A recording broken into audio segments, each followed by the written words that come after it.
por la organización de este evento, que creo que habla también de algo que le damos mucha importancia al CADI, que es el pensamiento estratégico, no solo la coyuntura, sino los temas esenciales. Y acá tenemos la intersección de dos temas esenciales y de gran importancia estratégica, como son el cambio climático.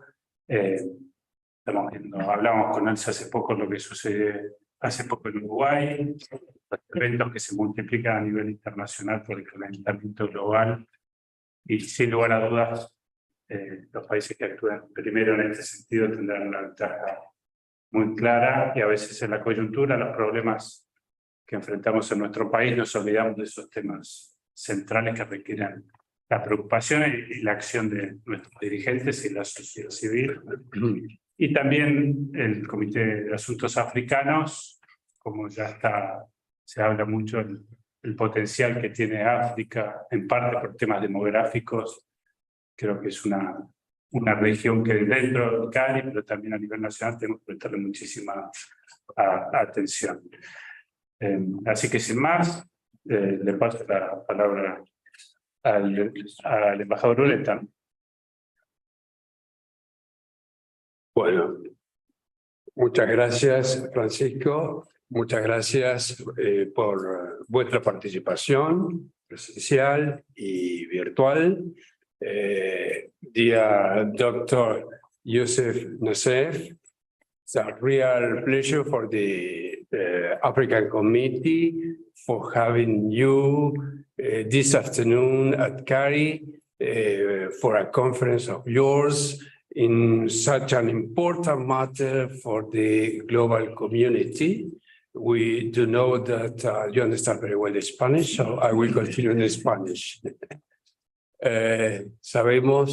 Quisiera en primer lugar agradecer la presencia de el embajador, embajadores extranjeros y felicitar y congratularnos mutuamente con el querido embajador de la República Árabe de Egipto, mi amigo Mohamed Qassem, y al embajador de Emiratos Árabes, Sayed Akensi, también muy amigo, por vuestra presencia. Creo que conjuntamente con el Comité de Asuntos Ambientales y Desarrollo Humano, presidido por la embajadora Kelly, hemos organizado esta importante conferencia.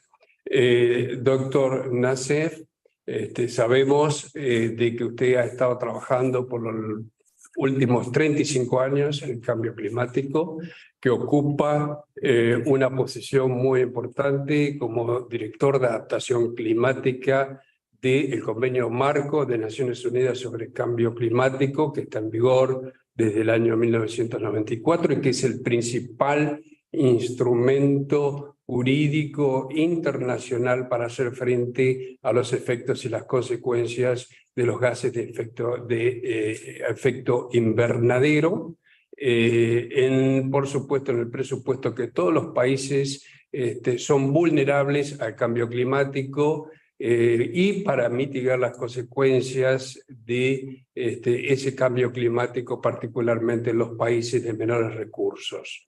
Yo soy muy lejos de ser un experto en cuestiones ambientales, he leído algo y he seguido desde la COP número 1 en Berlín en el año 1995, pasando por el protocolo de Kioto y el acuerdo de París alcanzado en el 2015 en la conferencia de la COP número 21 y más allá de todo lo que leemos en cuanto a las problemáticas del cambio climático, en todos los diarios nos dicen las temperaturas en el hemisferio norte, los deshielos que se producen en nuestro continente, en el sur de nuestro continente, en los glaciares. Hemos leído la situación en el desierto de Sonora, en el norte de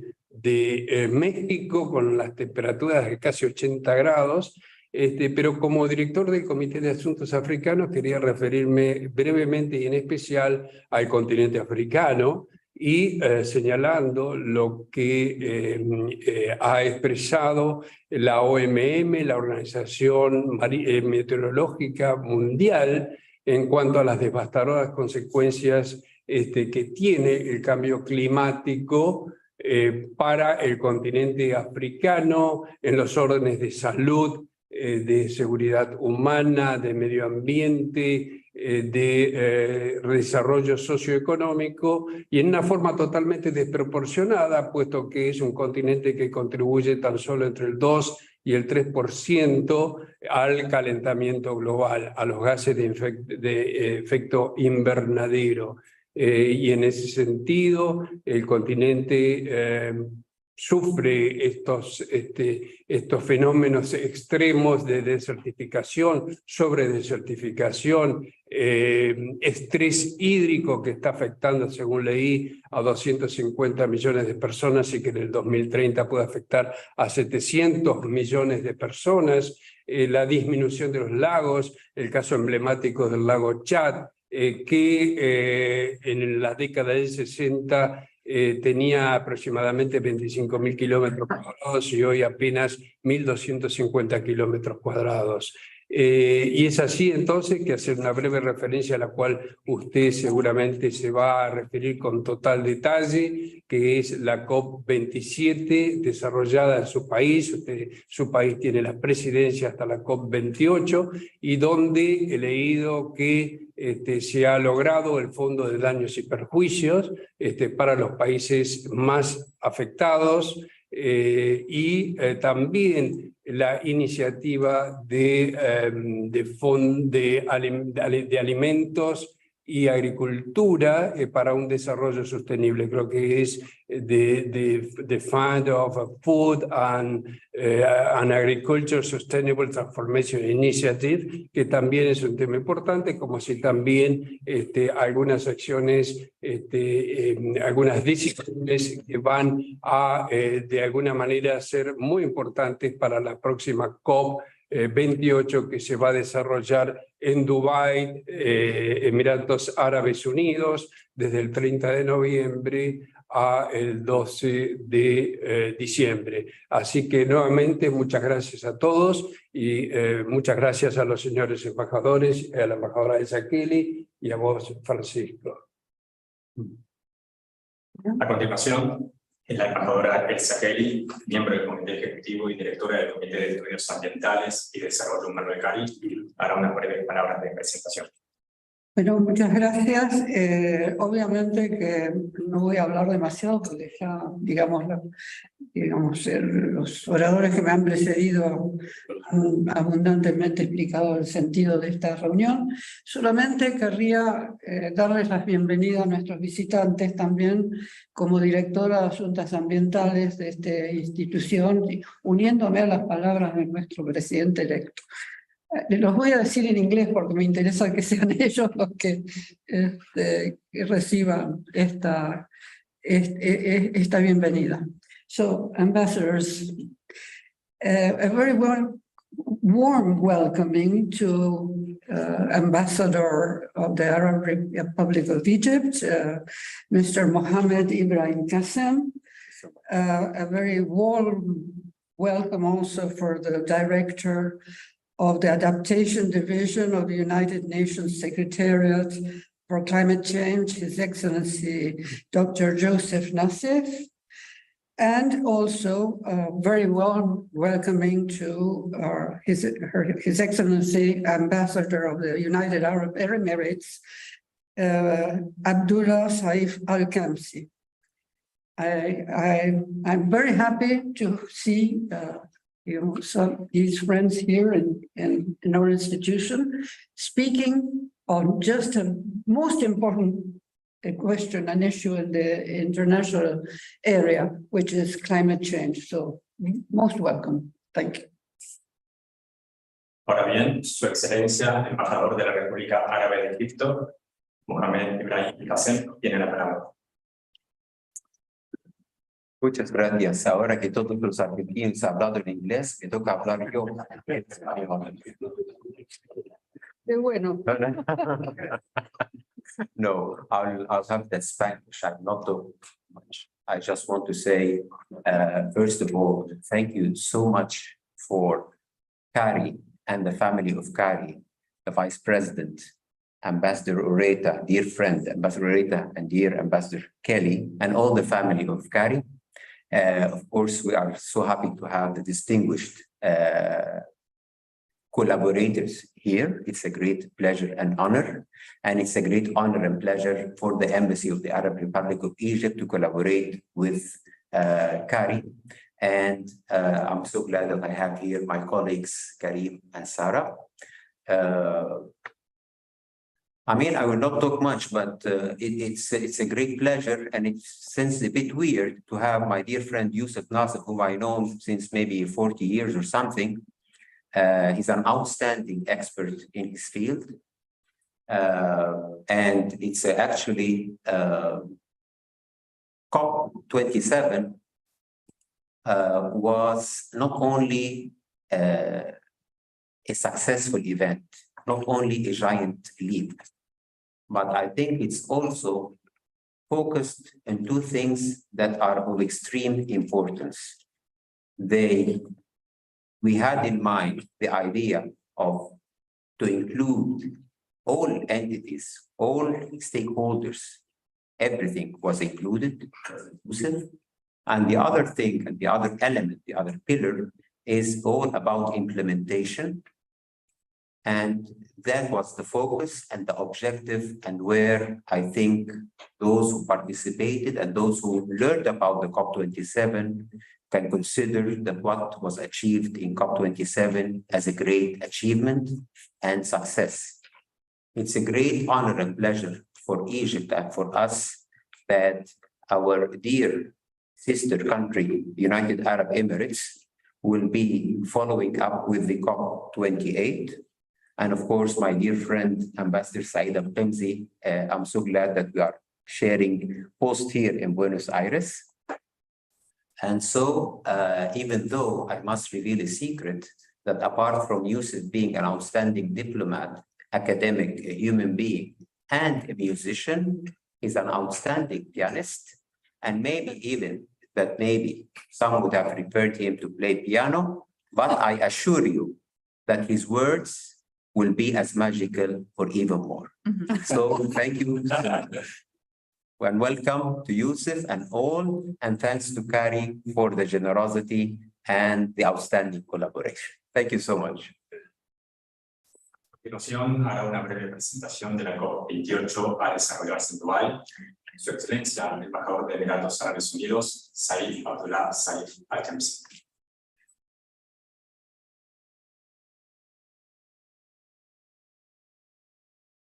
I will speak in Arabic, so we'll have this United Nations official language around. يعني بداية أصحاب المعالي والسعادة الأخوة الكرام، سعيد جدا بالتواجد اليوم. شكرا على الدعوة الكريمة.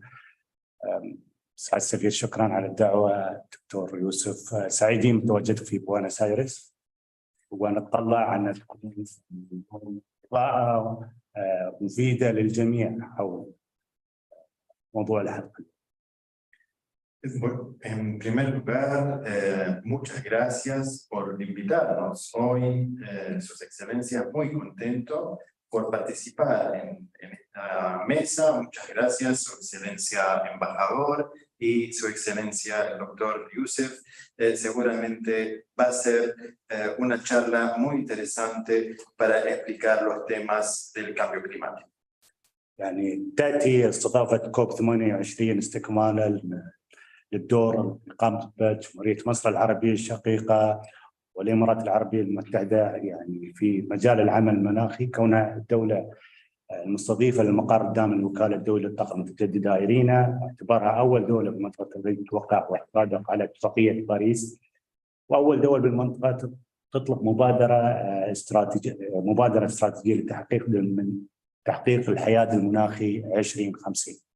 La organización de la COP28 viene como continuidad de la COP27 que organizó nuestro país hermano, Egipto, y también como una continuidad del trabajo que se hace en Emiratos Árabes Unidos, un país pionero en el campo del trabajo climático, siendo el país anfitrión de la Agencia Internacional de la Energía Renovable, AENIRA, y también el primer país en la región en firmar y ratificar los acuerdos de París, y el primero también en elaborar una estrategia para conseguir la neutralidad de carbono para el 2050. الامارات العربيه المتحده اطلقت مجموعه من المبادرات واللي تهمنا نحن هنا واللي نسلط عليها، مثل مبادره تحالف القرم اللي اطلقناها في كوب 27 تشمل زراعه ملايين الاشجار القرم، حيث تعد غابات القرم نظاما بيئيا مهما للغايه وتعتبر ضروريه لتعزيز جهود التصدي لتغيير المناخ والحفاظ على التنوع البيولوجي. يعني احنا نعطي فكره عن كيف الترابط اللي صار بين كوب 27 وكوب 28 وكيف احنا نظرتنا للمستقبل.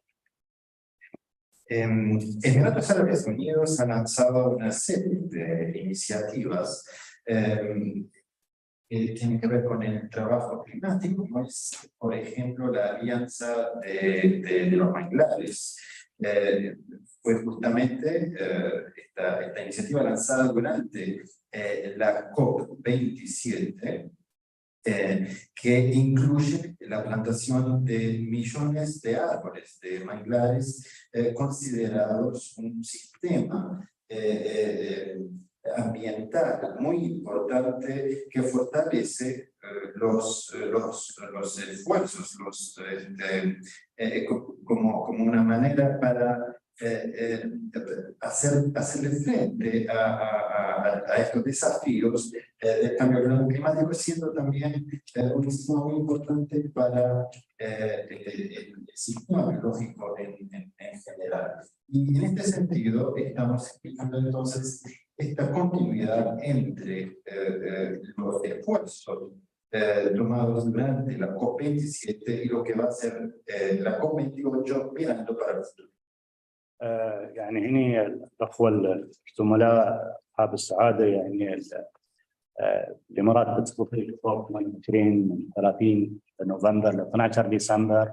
نتوقع مشاركة كبيرة وفعالة، نتوقع في حدود فوق أكثر عن 40,000 مشارك في كوب.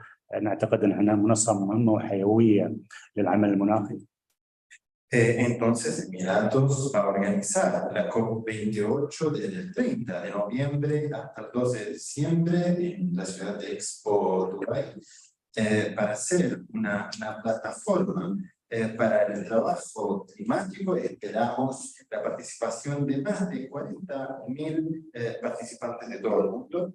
يسعى كوب 28 لاستعادة زخم العمل المناخي من خلال تضافر جهود جميع القطاعات من مختلف الدول والمنظمات غير الحكومية، الشركات، المجموعات الناشئة، من خلال نهج مهم وهو عدم ترك أحد خلف الركب. تتمحور أجندة المؤتمر حول تخفيف آثار التغيير المناخي، التكيف والخسائر، الأضرار، وتحول الطاقة والابتكار. La COP28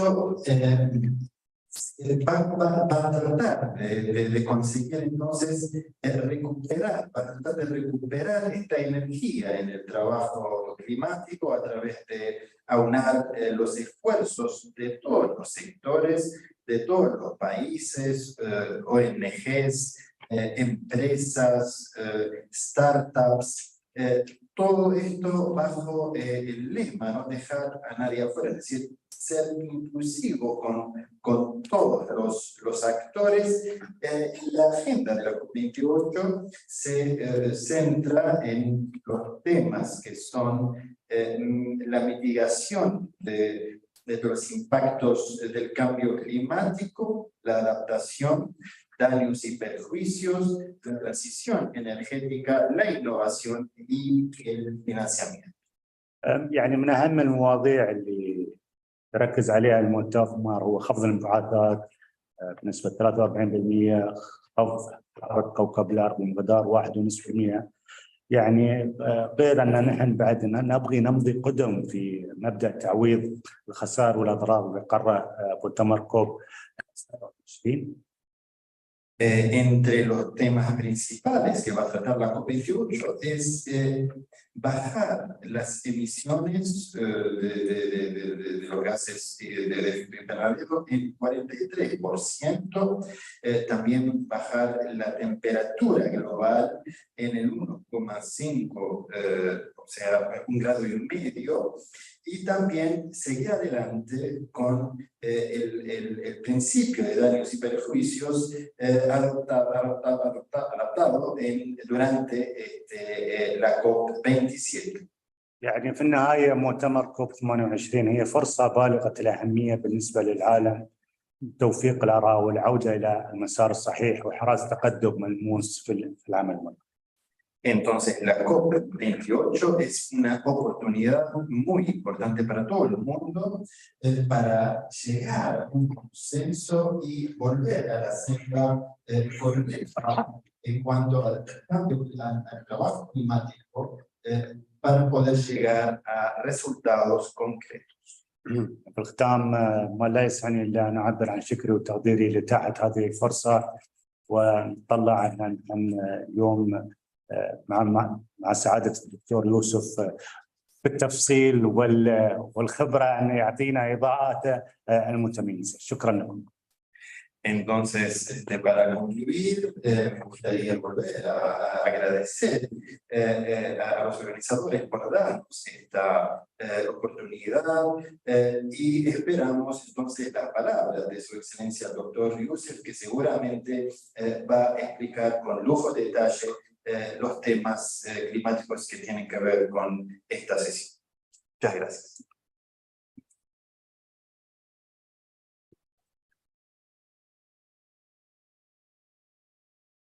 A continuación, Dr. Yusef Naisa is the Director of the Adaptation Division, United Nations Framework Convention on Climate Change, and second ambassador from the Egyptian Ministry of Foreign Affairs. Yusef Naisa have led the adaptation work streams under the United Nations Framework Convention on Climate Change since their inception. He possesses over 34 years of experience in diplomacy and international environmental policy, and is a seconded ambassador from the Egyptian Foreign Service. While assuming progressively higher levels of leadership at the United Nations Framework Convention on Climate Change, he led UNFCCC's initiative on adaptation. This includes the encryption and support for national adaptation programs of action and national adaptation plans, the Nairobi Work Program, an international knowledge hub for impacts, vulnerability, and adaptation, and the Warsaw International Mechanisms for Loss and Damage. He recently created the Resilience Frontiers Initiative, which applies foresight-led approaches for attaining post-2030 resilience. He holds a PhD in international technology, policy and management, and a Master of Arts in Law and Diplomacy in International Environmental Policy from the Fletcher School of Law and Diplomacy, as well as a Master of Arts in Middle East Studies and a BSc Computer Science and Physics from the American University in Cairo. Professor Naisa, the floor is all yours. Thank you very much, and thank you, Excellencies, for this kind invitation to address Gary today. I'm quite humbled. It's a pleasure to be sharing this platform with the two presidencies of the Conference of the Parties, COP27, COP28. But at the outset, I'd like to pay tribute to Argentinian diplomacy in the climate field. And many of the dignitaries around this table have been involved in diplomatic work on climate change. I would like to, in particular, acknowledge Ambassador Raúl Estrada Orihuela, who led the process that created our first legal instrument out of the UNFCCC, which is the Kyoto Protocol. I was at the time negotiating on behalf of my country, and I can attest to the amazing leadership that was exhibited by Argentinian diplomacy in leading us to a very, very difficult outcome at the time. all the way through what was known as the AGBM process that led to the Kyoto Protocol in Kyoto and the implementation thereafter, and without which we would not be where we are now with the global regime now espoused by the Paris Agreement. So thank you very much, Ambassador Estrada, and thank you to Argentinian diplomacy for bringing us to where we are and for taking us further, because Argentinian negotiators are still going very strongly in leading efforts in the work that we are doing in the climate regime.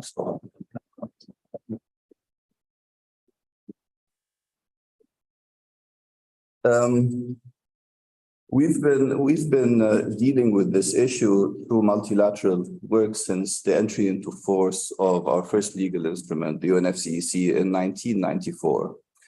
So next year we'll be celebrating 30 years of this convention. At the time when we started, we were seeing climate change as something in the distant future, maybe end of the current century. And just to let you know, when I started work on climate change, my boss told me, why are you wasting time on something so unimportant? And what's your largest aspiration? You will tell us the weather report on television? Or, I mean, that was what it was at the time. And now yesterday I was watching television, and there's so many different pieces of news that are really scary. And as we were talking earlier, we were saying we're like the frog that was thrown into the slowly boiling water, and suddenly, if you're just experiencing it day by day, it seems like not a huge difference. But between 30 years ago and today, it is a vast difference. We can show some, the next slide, please. So I don't know if you have. So this is something from yesterday on Twitter, which talks about the temperature extremes and how it's affecting South America. Next slide will show specifically some pieces of news on, the one that we just seen. If we can go to the next one, so many different impacts on Argentina, affecting temperature, affecting agriculture, affecting livestock, drought, shortage of water. This has become our new warming. But the way climate change works is that there's an increasing trend, but within it, there's a cyclic nature. So maybe next year won't be as pronounced as this year, but that doesn't mean that it has become less of a problem. Now, how does climate change work for those who are not involved here? So next slide, please. It starts with human activity, burning fossil fuels, farming, land use change, producing fertilizers that emits a number of gases in the atmosphere. The most important three are carbon dioxide, methane, and nitrous oxide. And those were the ones that our regime has focused on the most. There are three other minor ones. And when they come up to the atmosphere, they stay there. So they stay there for a while, increasing the concentration of these gases in the atmosphere. And we measure it by parts per million. And when the concentration increases, it serves like a greenhouse. It traps heat. And the first thing that happens is average temperatures increase. When average temperatures increase, it messes up the differences in atmospheric pressure. Therefore, precipitation or rainfall changes, wind patterns change, and ice starts to melt, hence producing things like sea level rise, but also the frequency and intensity of extreme events increases, whether these be temperatures, hot or cold, or hurricanes, or floods, or droughts. And when these things happen, they produce damage to property, to sources of food, to health, and people can lose livelihoods, they can lose life, they can lose well-being. So that's the whole cycle that starts with economic activity undertaken by human beings.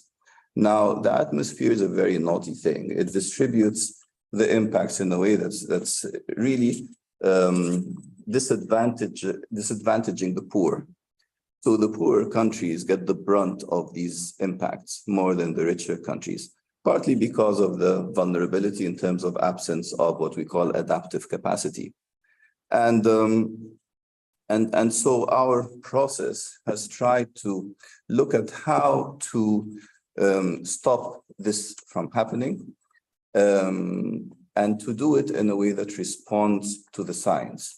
So first, if we go to the next slide, you'll see the evolution of concentrations, and you'll see at the end of the 19th century, the three greenhouse gas concentrations have gone up more than any previous time in history. Now, how has that translated into a temperature shift? We see that in the next slide, where you will notice that cyclical nature, which comes with seasons, but in the end, the comparison of global temperatures compared to pre-industrial times is very clear.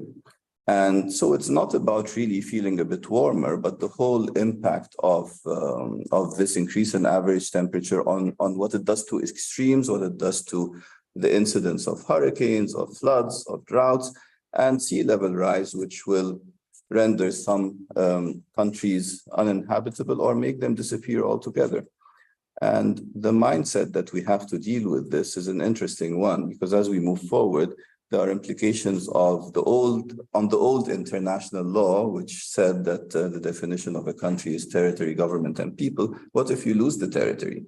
So Kiribati in the Pacific expects to lose territory. They might move to New Zealand. Do they still retain their identity? Do they retain their exclusive economic zone, which brings them much of the revenue that comes to the country? So these are things that the international system has yet to grapple with. And we thought what we were dealing with up till now was complicated. What is coming is even more complicated and requires some paradigm shifts. So if we go to the next one, the climate change regime has really gone through three main phases. The original framework convention, which is the sort of the mothership of legal instruments on climate change. This was adopted in 92 and ratified in 94. A little anecdote, it's what's called one of the three Rio conventions, together with the certification and biodiversity. And many people misunderstand that all three were adopted in Rio. Neither of them was, actually. The certification negotiations started after Rio, in fact, and UNFCCC and the Biodiversity Convention were open for signature in Rio, but never finalized there. But the first conference of the parties, the first session of the conference of the parties to the UNFCCC took place in Berlin. And one of the most important decisions there was that the existing commitments under that instrument were inadequate. And Ambassador Estrada knows that very well, because it launched the AGBM, which was under his leadership, to then produce the legally binding instrument, which is the Kyoto Protocol, which had a burden sharing formula for developed countries of 6, 7, 8% reductions, a compliance regime, etc. It succeeded in one, what they call commitment period, and then was superseded by a more global regime, a voluntary one, which is the Paris Agreement. It has a mandatory collective goal, but not individual for countries, but collective for the world, to reduce emissions to reach us to a world of way below 2 degrees of warming, preferably 1.5 degrees. And if we go to the next slide, you will see how that innovative mechanism works. So there's first the ultimate objective that comes from our mothership, the UNFCCC, which says that we should adopt policies that prevent dangerous anthropogenic interference in the climate system. That got translated in the Paris Agreement as a warming limit. Some people like to call it a temperature goal, but it's really a limit, which is 1.5 or 2. And there's a review process for that goal. Every few years, you can look to see if that is still adequate and adjust as necessary, and look also at how well the response is. And a major component of how that review mechanism works is the global stocktake, which the first one of which will take place in the UAE later this year. It happens every 5 years. It's the report card that the world gives itself to see how far they are from achieving the desired trajectory towards mitigating climate change. And we already know basically where that direction is, and we'll get to that soon. And how that works is aggregating reports from different countries. So we have a transparency mechanism where then we synthesize the data and find out where we're heading.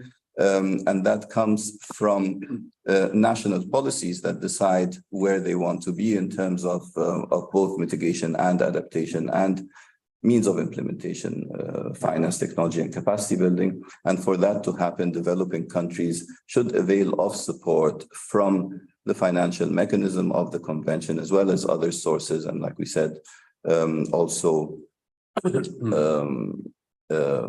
technology and capacity building.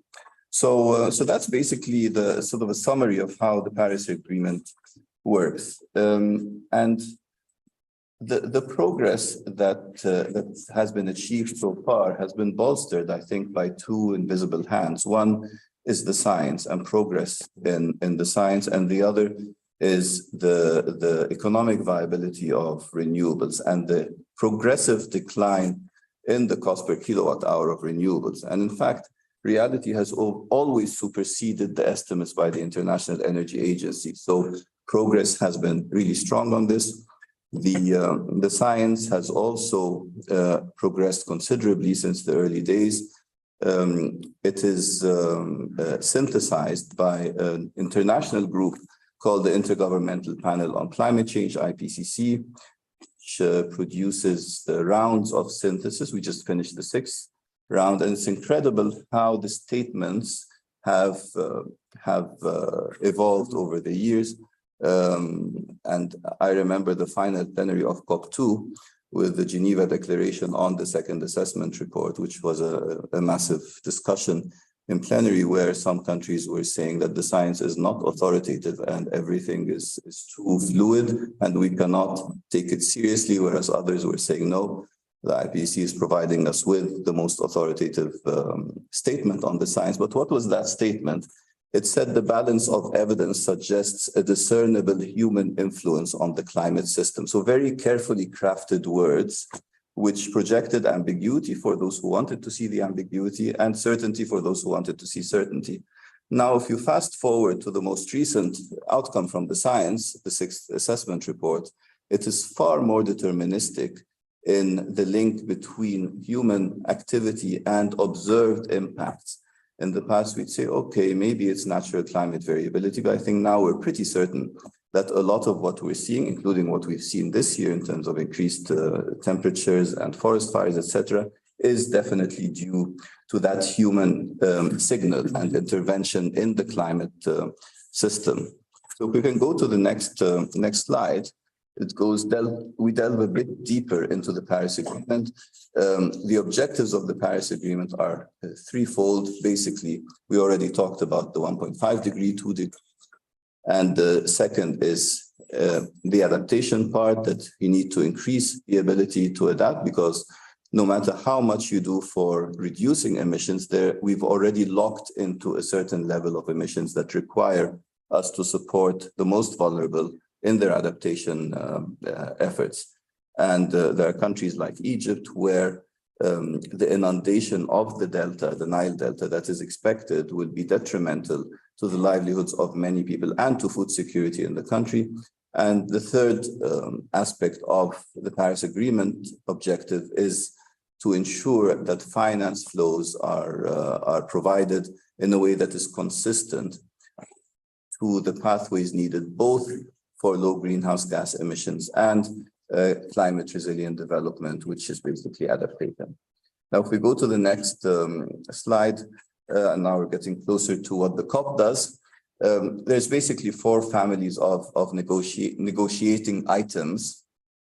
We already talked about greenhouse gas mitigation, adaptation, so those are the 2 huge elements of action. But then there's the support side, and the transparency side, which is the reporting. And there's always these four families in every single COP session that are sort of overarching on everything else, including on if you deal with agriculture or health, etc. There's always these areas of work that move forward. As a little anecdote, in the original convention, the means of implementation were actually finance, technology, and insurance. Now it evolved eventually, this was in Article 4.8 of the convention, it evolved now into finance, technology, and capacity building as the three mainstays there. Insurance appears by itself as a side mention in the Paris Agreement in Article 8, which deals with loss and damage, which has become a big issue after the COP27 in Sharm and will land in the UAE as well, as I will explain shortly. If we can go to the next slide, just to appreciate the complexity of the climate problem. It's just not like any other issue where 1 + 1 = 2. It affects everything, and there's so many trade-offs, trade-offs across sectors, trade-offs across geography, trade-offs across time. You sacrifice something today for tomorrow or the other way around.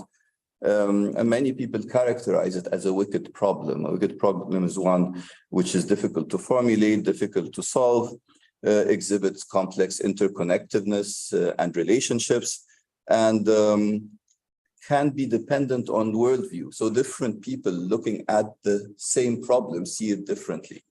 And see responsibilities differently, look at the ethics of it differently. We deal with so many different gases, so many sources of emissions, so many different impacts and risks. The direction of travel, as set in the Paris Agreement, is moving in the right direction now, but the pace of travel is very slow.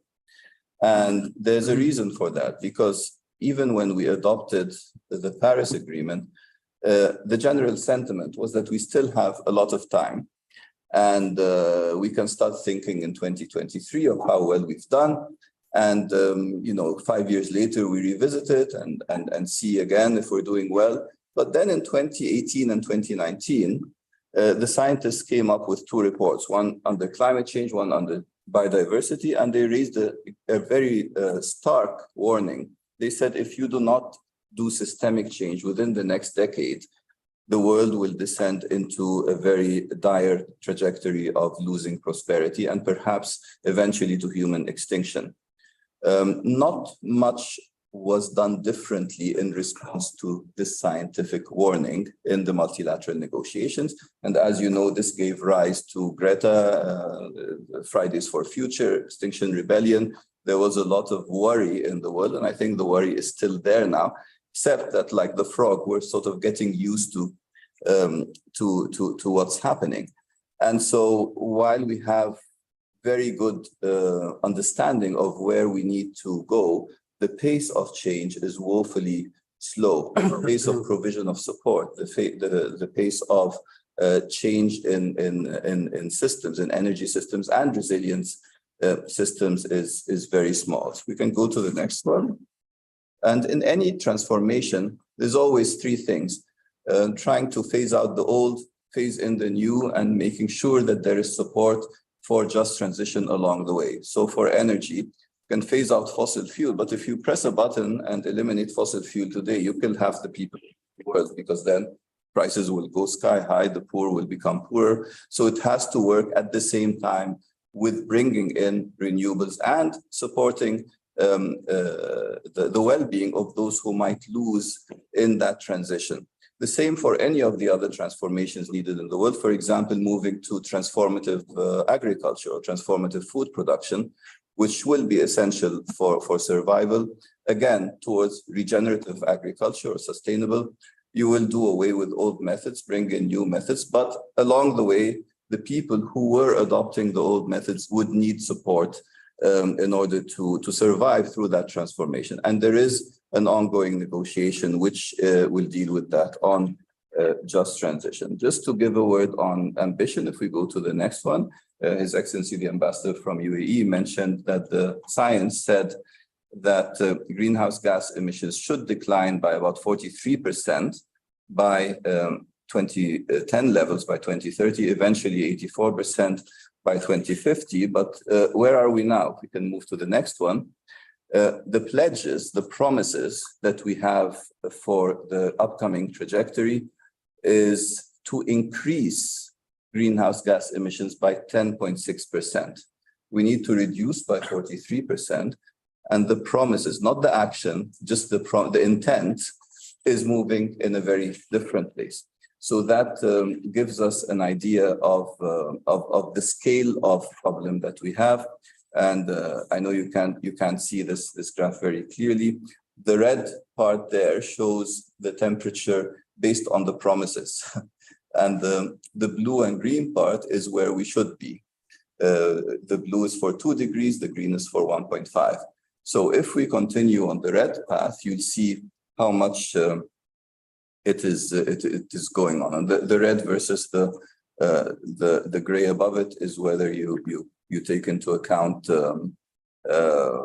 conditional NDCs, which say we can do this much, but if, for example, we have support, we can do this much more. And so we have a problem here, and each COP session that we've had has moved us closer towards the right way. And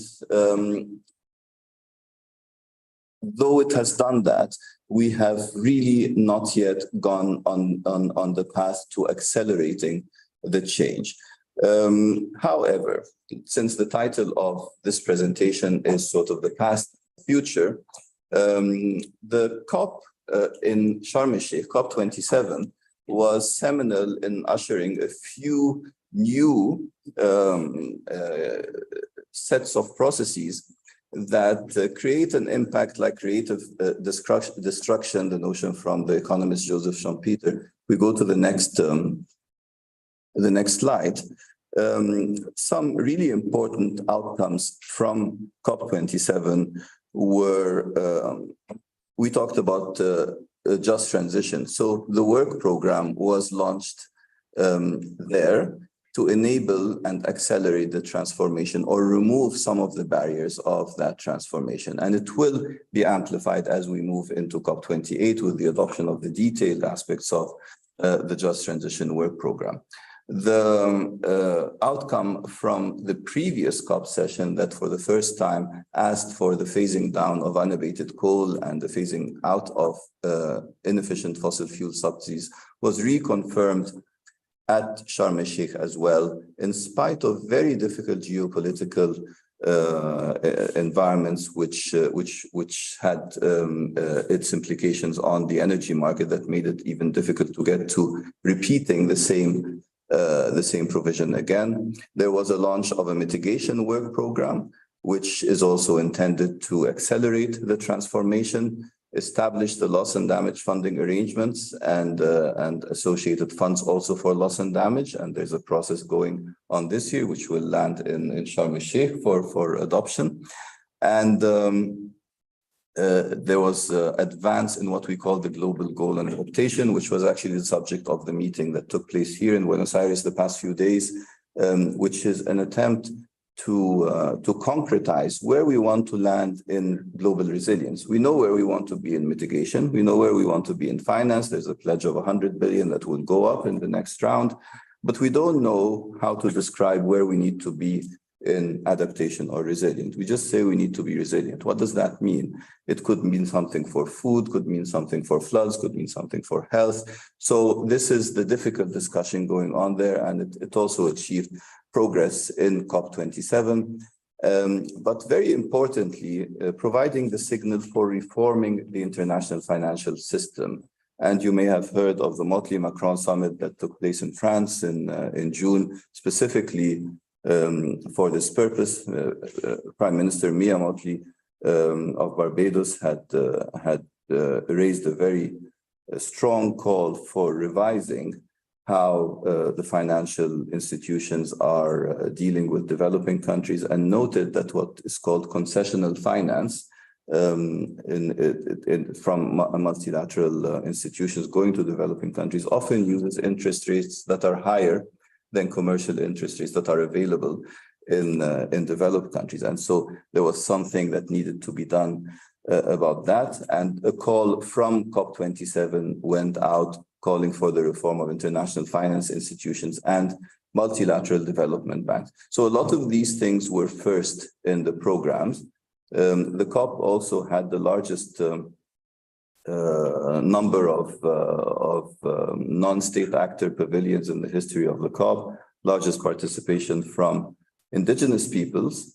And I think this is continuing as we move to COP28. I'm seeing the plans, they're absolutely of inclusivity as well. And so I see the last COP session in Sharm el-Sheikh as having been the bridge between the past and the future and the launching pad for some of these game-changing initiatives and processes. So if we can move forward just to describe a bit what is expected in the next COP session, COP28, which then will host as one of the flagship products its first global stocktake. I'll wait till the next slide comes and continue then. So I see two legacy forming items. One is the global stocktake, and the other is a definition of a global goal on adaptation, because that is sort of seminal as part of the ultimate objective of our instruments, to know where resilience and adaptation should land. But there's a number of essential wins that we see. One is the mitigation work program, putting more meat on the bones. It was launched in Sharm el-Sheikh, and in Dubai, there will be agreement on its components. And the idea there is to try to shift that needle eventually from plus 43 to where it should, sorry, plus 10.6 to minus 43, where it should be. The details of the Just Transition work program will be worked out, and the loss and damage funding arrangements should be adopted there. It's a very, very difficult negotiation going on right now. And so, as you can see, there's this continuum between COP27 and COP28, which I think is a very nice thing, where a lot of things were launched in COP27, were spawned there, and then will be concluded and amplified in COP28. Now, there are some items where, unfortunately, when they succeed, not many people notice, but if they fail, they can sink a COP session. And so work on 4 of these should be really on our radar screen. One is the story of response measures, which is linked to Just Transition, and it basically deals with how do you support countries or communities that might suffer from the good actions that we are taking to reduce emissions, basically, and make sure that they do not lose out in the process. There's a lot of work going on agriculture and food security, also from initiatives launched in Sharm el-Sheikh. There is an initiative to provide technical support for countries to assess their loss and damage, which is called the Santiago Network, and that will be formalized in Dubai as well, and advancing discussions on a new finance goal. As you know, the current goal is to provide 100 billion per year to developing countries, and this has not yet materialized. We're around sort of 20% short, and at the same time, we are negotiating the ramping up of that goal to a higher level to be commensurate with the country's needs for addressing climate change. And just to give an example, the United Nations Environment Programme estimates that we need around 400 billion per year only for adaptation to climate change. And adaptation to climate change is typically not an area where profit-making investment can be made. Whereas with renewables, maybe sometimes it is something that can lend itself to profitable investments.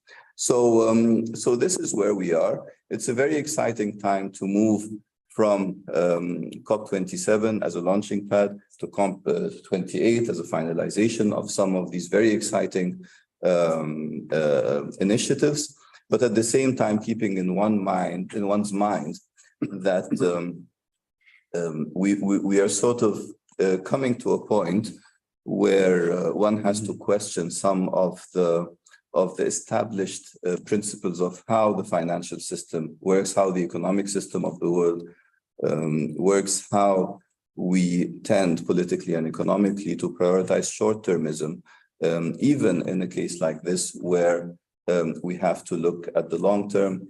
How, when we look at the long term, when we talk about 2030 or 2050, we typically imagine it as today, but with climate change. But in reality, the world is changing so fast, and we're not always cognizant of what kind of world we're thinking of.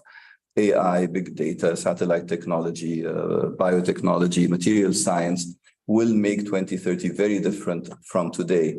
And being aware of these types of changes, and even better, trying to guide them towards producing benefits to sustainability would be something that I think is essential to pursue. We're not there yet.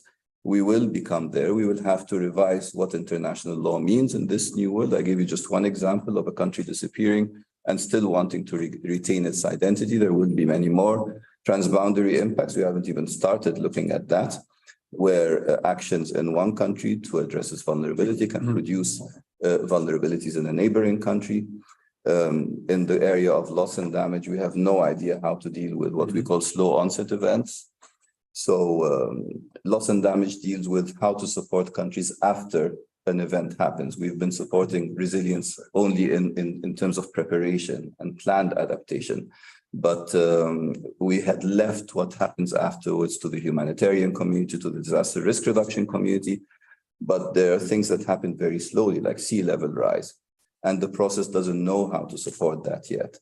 So in spite of the fact that we've advanced so much, as we advance and find answers, new questions arise. And there was a joke we used to say in the past: by the time I found all the answers, they changed the questions. That's exactly where we are with climate change. And with this, I thank you very much for your kind attention and happy to answer any questions. Thank you.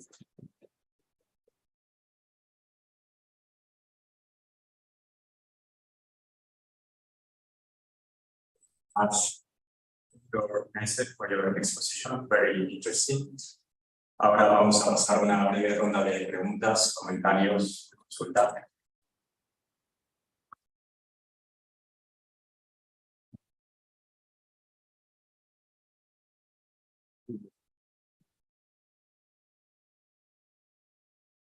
Thank you very much. First of all, I'd like to thank you for remembering what we were doing in Kyoto. I would like to point out that Elsa Kelly, who is sitting over there, was with me. I know. I have an excellent group of colleagues working, and that made possible for me to push a little bit on that.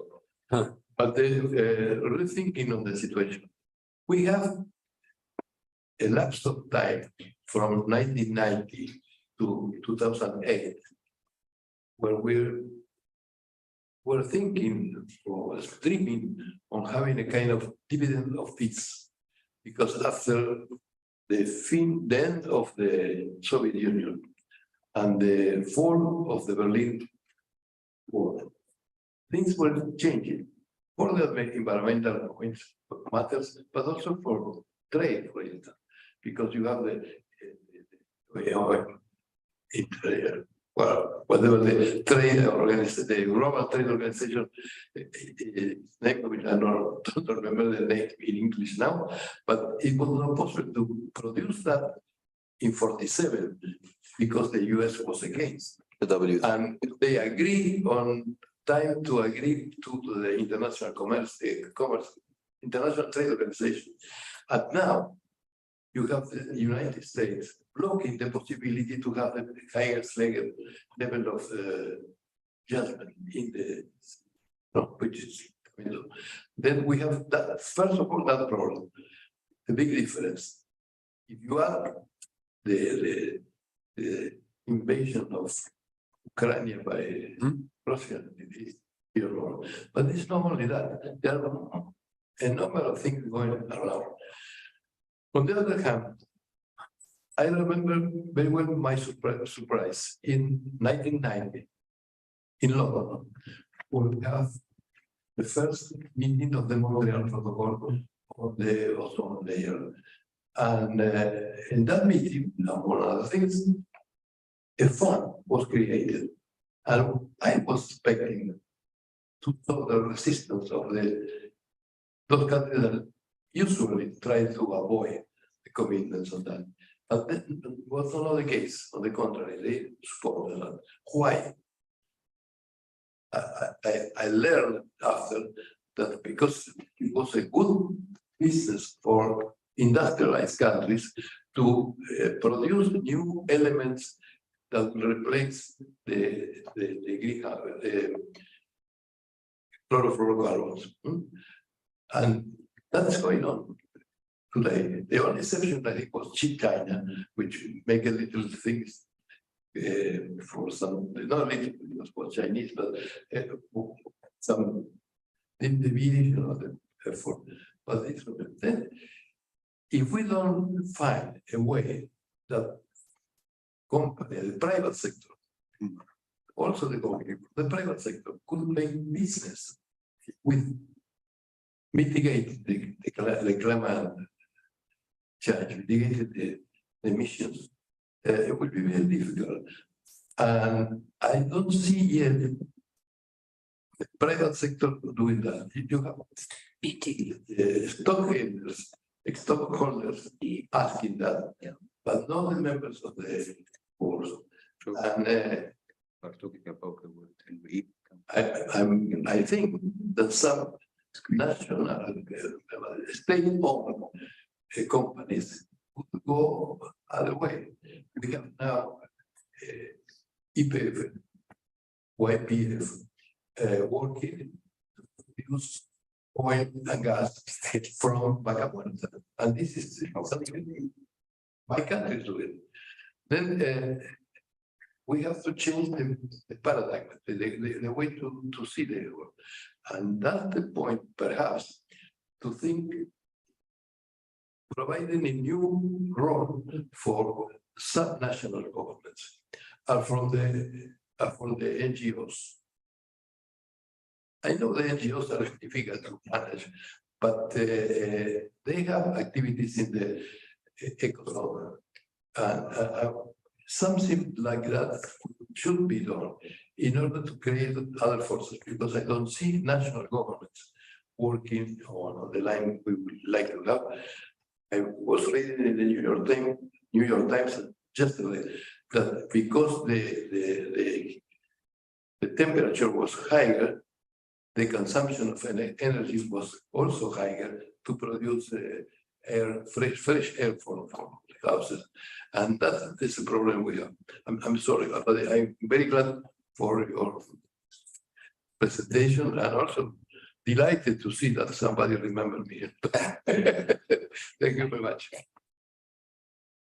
Thank you. I think, yeah, these are extremely useful and insightful points. It's interesting, you mentioned the Vienna Convention, which was the first framework convention along which the UNFCCC was framed.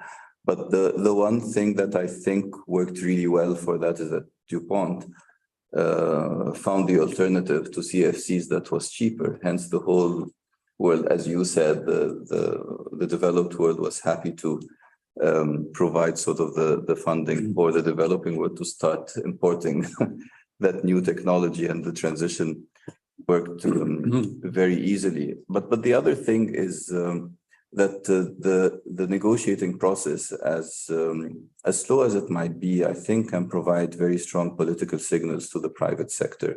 I mean, I recall the Kyoto Protocol Article 12 has just one sentence: a clean development mechanism is hereby established. And that created a multi-billion-dollar industry of investing in renewables.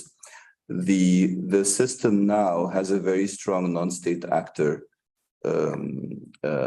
setup, which tries to incentivize ambition by different sectors. So there's a fashion charter. There's I don't know, the sports people have their own thing. Of course, it doesn't fall under the authority of the COP or anything, but at least they get the media political mileage when things are announced. So we're hoping that things can be pushed through that as well to complement what's happening at the level of governments.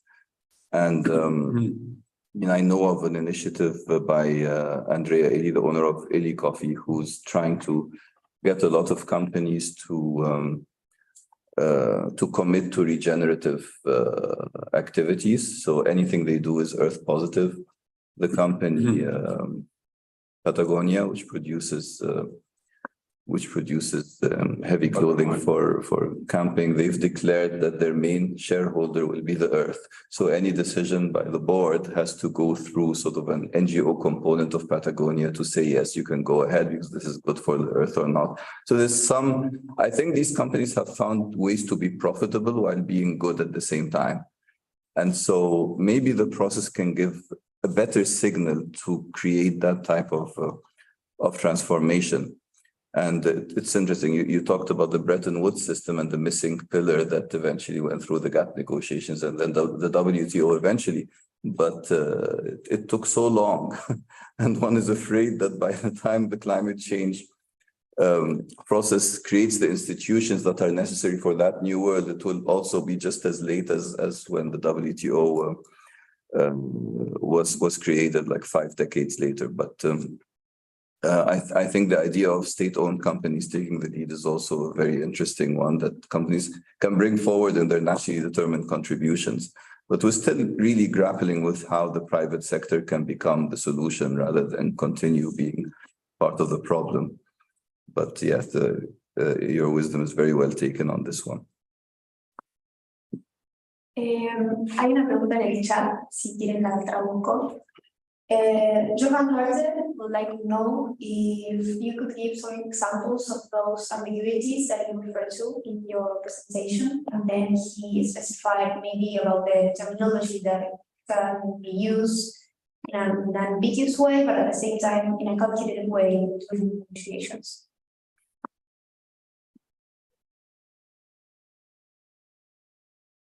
Yeah, the negotiations have progressed, I think, with the help of ambiguity throughout from the beginning. They still do.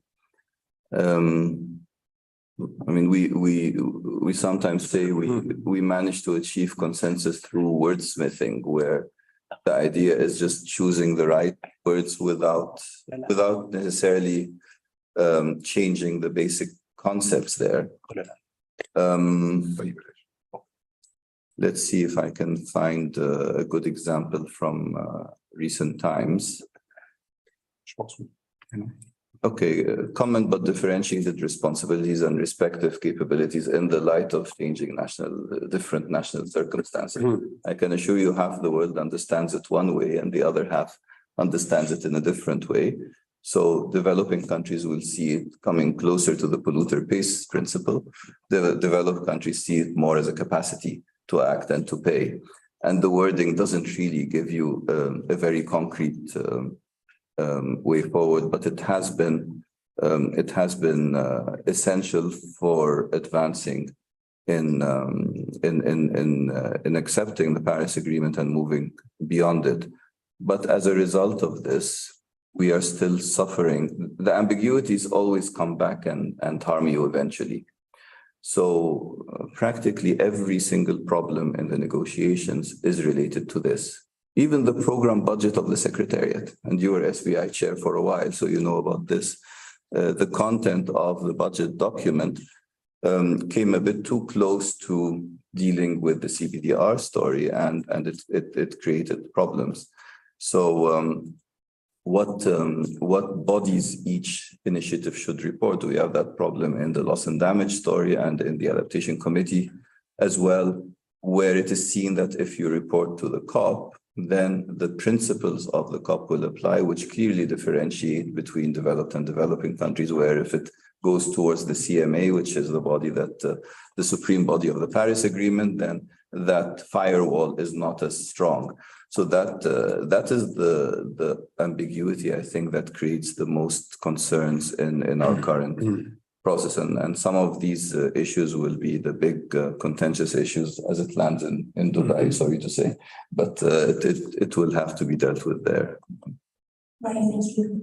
And after that, he asked if you believe it's better to have an ambiguous consensus or a clear dissent. Or a what, sorry? Clear dissent. Dissent. Dissent. Consent? Dissent, yes. It's not consent. Okay. Consensus. Which is better? Yeah.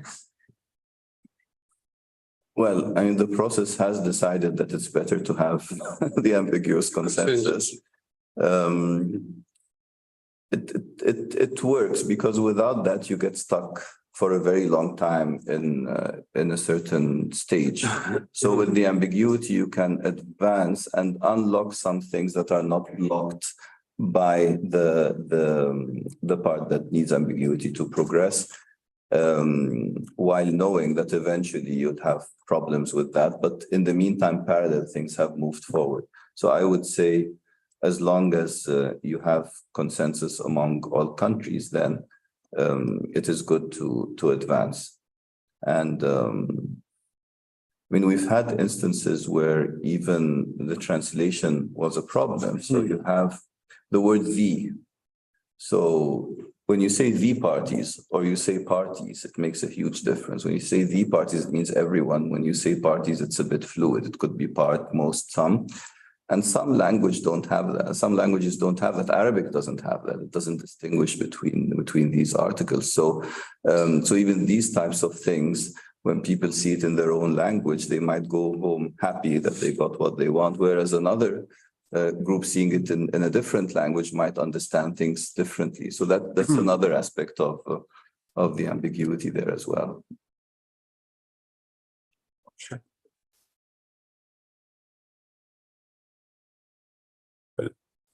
Talk. Thank you very much, Doctor. Talking about the future, because it needs 60 ratification to be in power. But do you have any opinion about the Treaty of the Sea, of the High Sea that was adopted in last June? Because one of the purposes is to avoid the increasing of the temperature of the oceans and seas. No, I'm aware of the agreement that was reached, and but the oceans are a totally different story, because I mean you so far our process has dealt with the decisions within national jurisdictions. So once you go beyond national jurisdiction, with the pollution of the ocean, but also with the ocean as a sink for CO2, and also the ocean as an element of species conservation and the source of food, and all the adaptation aspects of the ocean. I think we're still at the tip of the iceberg. And the story of Kiribati that I was mentioning, exclusive economic zones, and how to deal with that in the future. So there will be a lot coming our way. I'm not fully versed on all the details, but I know there's a lot of legal innovations that will have to happen on the side of the oceans. There was when Chile was the president of the COP a couple of years ago, they raised the issue of oceans strongly in our process. Right now, it's sort of reached a steady state with the creation of a dialogue, an annual dialogue on oceans, but there's still a lot more to do there.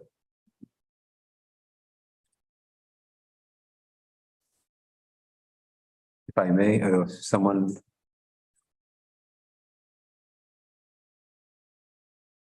All right, sir.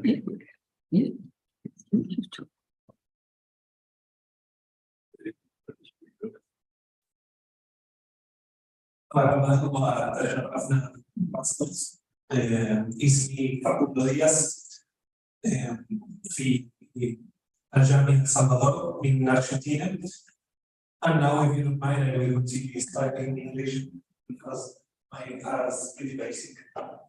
I wanted to ask Dr. Yusuf Nasser, and also Ambassador Kemsi, if first of all, since the agenda, since the signing of the Abraham Accords, I wanted to ask if, first of all, if this signing of the Abraham Accords took into account the environmental agenda for cooperation between the states, and also if the positive implications of the design of the Arab Accords can be applied to what COP28 wants to.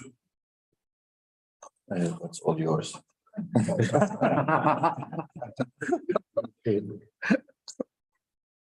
يعني شكرا على السؤال. اعتقد يعني مو بالاتفاق الابراهيمي اللي يتعلق بالمناخ، اعتقد ممارسه الاديان كلها والانسانيه تدعم يعني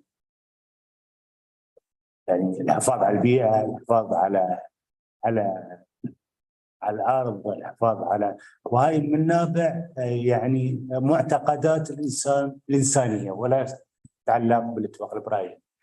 اكيد بتكون منصه كوب 28 منصه مهمه، بيكون فيها جانب يخص جانب الديني، التسامح، لان في رسائل كبيره نحن يعني توجب علينا ان نشاركها الاخرين، هي التسامح، القبول بالاخر، حتى البيئه لان لها حقوق نحافظ عليها كما يأتت في الديانات وكما هي ممارسة طبيعية للإنسان الطبيعي. في هذا تصوري على السؤال الوجه. شكرا. Me parece que la cuestión, más allá de la cuestión de los acuerdos abrámicos, todas las religiones, la humanidad entera, nos enseña que tenemos que cuidar el medio ambiente. Esto viene de todas las creencias, de toda la humanidad, de conservar nuestra tierra, nuestro lugar donde vivimos y desarrollamos nuestras actividades.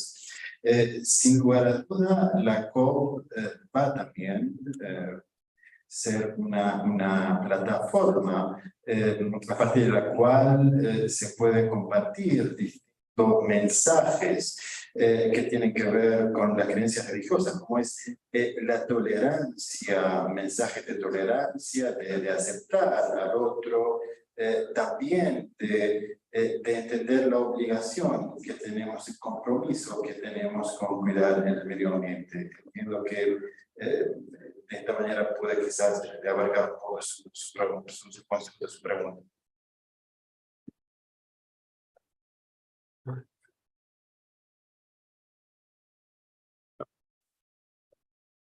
Okay, just to thank you, our guest. It was an excellent presentation, exchange of ideas.